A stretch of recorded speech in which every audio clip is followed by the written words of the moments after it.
everyone, this is Marco once again here on another video on my OCS process. As you guys are aware of if you guys have been following, I have completed a basic boot camp. I just got done with phase 1 of state OCS in Alabama.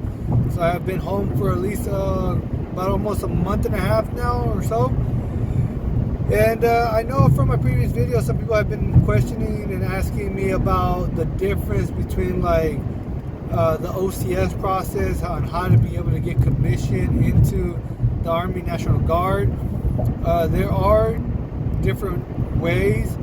I know there's one through that a lot of people prefer for the most part, or a lot of people do, which is the ROTC one or the West Point, because all you do is after high school, you will then go through school, college for the most part, go through ROTC, and while you're doing that, you're also doing the Army National Guard part-time.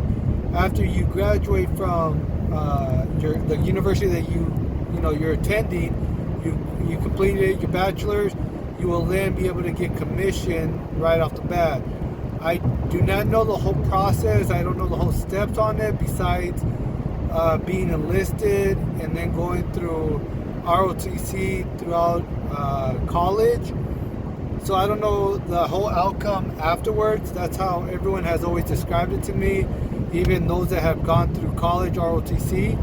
So if you know more about it, feel free to drop your comments down below and let us know. I heard that's pretty much the easiest way to be commissioned through pretty much any military in general, though, but particularly in the Army National Guard, they say that's the easiest way to get commissioned. They obviously, what I've heard, and like I said, I have not gone through it, I have not been through it, so I don't know much information about it. But what I have been told, and even people that have gone through it have told me that it is obviously less stressful, less intense, and then obviously you do have a longer time to learn the material as a military personnel. The only downfall about it is you will probably be around 21 to 23 while you're graduating your college for your bachelor's, and then you will be automatically promoted to second lieutenant. Majority of the time, obviously, military personnel will know that you are not prior enlisted. Obviously, that's where a lot of the the whole drama comes in between enlisted side and officer side. Obviously, they know that enlisted people know that those officers have not been prior enlisted, let alone a majority of them have no life experience nor work experience. So that's where that conflict comes into play as well. So just be mindful about that. Another one is federal OCS and then state OCS. Federal and state OCS are somewhat similar to a certain extent. Like I have mentioned, I have not gone through federal OCS either. I'm currently going through state traditional OCS. Federal OCS is a 12-week program that is typically held in Georgia. To be exact, it will be Fort Benning, Georgia. And it's a 12-week program where you're typically going to class Monday through Friday. You get weekends off, and what I've been told also is that you're off around 6 p.m. to 8 p.m. and then you have the rest of the day to do pretty much whatever you want. You're still learning the same material, or to be exact, state OCS is learning the same material that federal OCS is learning. However, with state OCS, we're condensed in a sense. So for federal OCS, I've heard it's somewhat easier also. They do still go through some intensity and stressfulness with the so-called yelling, the physical agility, the physical training, and of course, they also have to do the same study materials and tests that we have to do through state OCS. But since they have more time to work on it, obviously they have more free time when they go back to their barracks or their dorm, and they're able to study, have more knowledge to be able to study and retain the information. Then you also have the weekends off, so be mindful about that. You will also have most likely Saturday and Sunday off. State OCS, whether it's traditional or accelerated, you will not have those days off. You are constantly working Sunday to Sunday. And same thing with State OCS. When we were there, our hit time for bed was usually around 9. We typically got laid down around 10 o'clock at night. So it obviously didn't give us enough time to really study much, let alone we still had to do our laundry and make sure if you were in a leadership position, you were doing your leadership material, such as any memos, any corrections that had to be done, any things that had to be passed on to chain of command. So they had to work a lot. We for state OCS, we were sleep deprived. But I've heard for federal OCS, you're not really sleep deprived, so you do get a good amount of hours of sleep.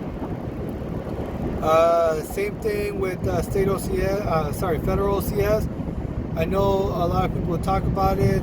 For federal OCS, what I've been told is they will wear some type of like a gaiter, which is like they'll wear it right here on their neck. They have, I believe, white, blue, and black, and it's like a white, black or blue gaiter. The colors are significant to your phase that you're in, and then what's called on the gaiter, you will have the OCS embroidered into the gaiter. You will also, I believe, for federal, they will automatically give you your OCS patch for your where your rank will be, as well as I believe they also wear the OCS pin on top of their PC or their hat. For state OCS, we do not have that. We will not have a gaiter of any sort, and you will not get your OCS patch for your uniform and your OCS pin until you complete phase 1. If you've gone through federal OCS and I am mistaken on the patches and the pin, please let me know down below. But that's what I've heard. But I did hear that I believe in phase 1, you guys are automatically, for federal OCS, they would automatically already have like the gaiter with the embroidered OCS patch or logo. So that's the difference. Other than that, I don't see any other difference between the federal and the state OCS. But like I said, I can't really speak for it. But I have heard that state OCS, especially the accelerator program, which is the one that I really wanted to go through, it's an 8-week program. It would have been Sunday to Sunday. As I mentioned, you would only had pretty much the first day or two, depending on how you want to see it, which would be your relaxed days, as well as the day or day and a half of relaxation. When people from phase 1 are done, they get shipped off. Those that are staying obviously have to stay there. They also get somewhat of a relaxed day. And I believe, since I'm not there, I believe they will also do the same thing once when they transition from phase 2 to phase 3. So I believe those are like the only day to day and a half of relaxation that you will get in state OCS. Other than that, in state OCS, you will be sleep deprived. You will average, like I said, I average about 3 hours of sleep. I think the most someone averaged there was probably 4 or 5 hours of sleep. But at the same time, if that was that person that got that much hours of sleep, they were obviously not helping out in any way. They didn't help out the battle buddies. They didn't help out any of their leadership, and they were also fortunate enough to not be in an actual leadership position. since they were able to get that much sleep. Like I said, that sleep deprivation ranges. I was pretty lucky to get that 3 hours. Some people said that they were averaging about maybe 1 or 2 hours, but it shouldn't be to that point unless you have a leadership role and you have a lot of memorandums and a lot of things to pass on to your chain of command, because you should already have a lot of things done prior to that following day. Make sure that you already have something ready for the following day. That's what I always made sure. That's how I was able to still get my average of about 3 hours of sleep. But like I said, you still have to do laundry. You still have to make sure your bed is done. You have to make sure your wall locker's done. So you have to make sure everything's squared away. And obviously, once that is done, we're technically being laid down at 10 o'clock. So taking my shower, still doing my bed. So that way I don't have to do it in the morning. Making sure that I'm shaving, so I don't have to do that in the morning either. Making sure my wall locker's good to go, so I don't have to do that in the morning. And obviously getting my uniform ready for the next morning is something else I have to do. So if you average that, 10 o'clock we're laid down. That's going to take me at least an average about 2, maybe 3 hours, depending if I am doing my laundry. So that's already looking at midnight to 1 o'clock, and then I'm going to bed. And then wake up would probably be about 4 o'clock, because we have to form up either 5. If we have to form up around 5 o'clock, obviously I'm waking up around 4:30. If we're waking up at around 6 o'clock, obviously I get a little bit more sleep. But it just depends on what I'm waking up to. If I'm waking up at PTs, obviously I'm not going to be waking up that early. If I'm waking up to OCPs, I have to wake up slightly early, about an hour early, so I go brush my teeth, pretty much wash my face, and then get ready into my OCPs.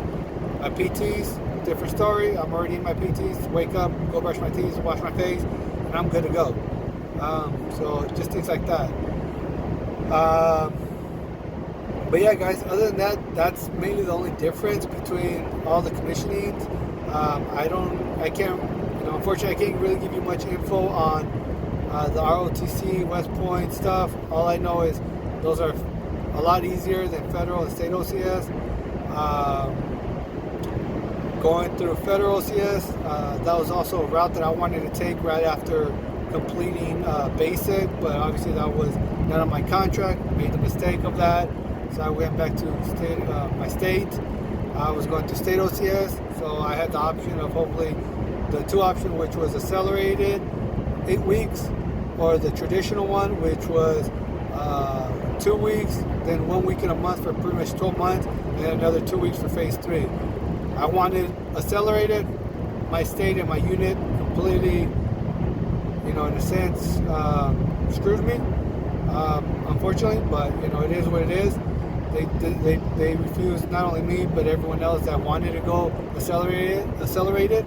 Obviously, we will find out why, and obviously it involved fundings and everything, because our state has to get funded for a certain amount of candidates, and it's unfortunate, but so now I'm doing state OCS. But yeah, if you're looking to go in federal or state OCS, make sure you get that into your contract before. You can always change it. It's always better to change it later on. Unfortunately, I didn't get that opportunity. I was not aware of it. I wish I knew.